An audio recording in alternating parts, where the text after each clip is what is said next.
এসেছি।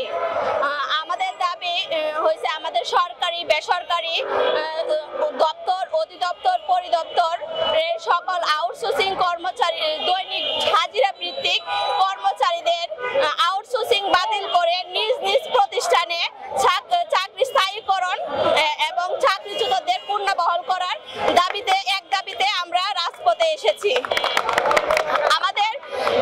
আমরা সরকারি প্রতিষ্ঠানে চাকরি করি, কিন্তু আমরা সরকারি প্রতিষ্ঠানের কোনো সুযোগ সুবিধা আমরা পাই না।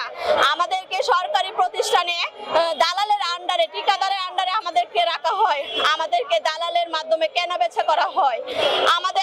আমাদের কাছ থেকে যখন আমাদের চাকরি দিয়েছে বলেছে আমরা সরকারি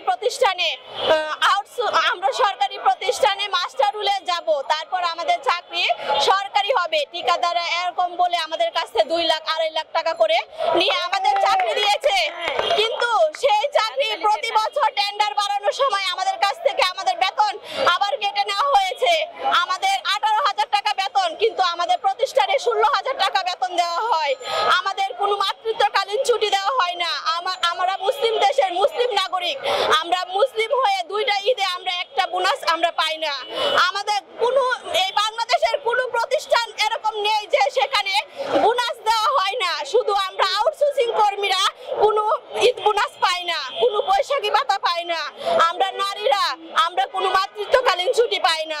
আমরা মা হতে চাইলে আমরা 3 মাস ছুটি দিলেও আমাদের 3 মাসের বেতন দেওয়া হয় না। ঠিকাদাররা আমাদের বেতন কেটে নেয়, আমাদের ঠিক মতো